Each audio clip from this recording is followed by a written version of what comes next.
চলে আসুন।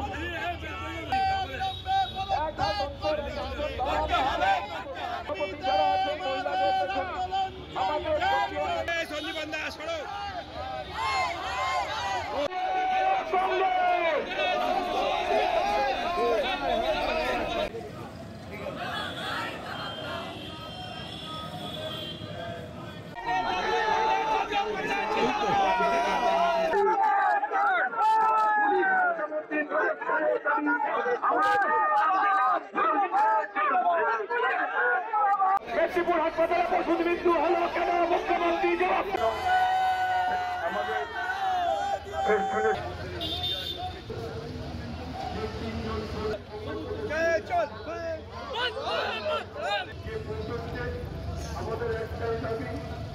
আমরা মনে করি পশ্চিমবঙ্গের স্বাস্থ্য ব্যবস্থা যা চলছে, আরজি করের ঘটনার পর তারপরেও শিক্ষা নিল না রাজ্য সরকার।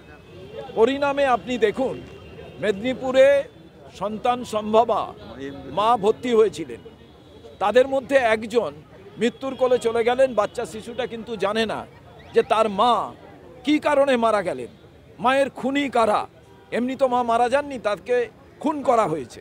আজকে যদি এই মহিলা মারা যেতেন, কারুর না কারুর বিরুদ্ধে আজকে কেস হতো, এফআইআর হতো। কার বিরুদ্ধে এফআইআর হবে? রাজ্য সরকার জালি সংস্থাকে দিয়ে জালি ওষুধ যে সরবরাহের প্রক্রিয়া চালিয়ে যাচ্ছে, তার পরিণাম তো এটা। আর এর সঙ্গে যুক্ত একেবারে স্বাস্থ্য ভবন, স্বাস্থ্য সচিব, স্বাস্থ্য অধিকর্তা।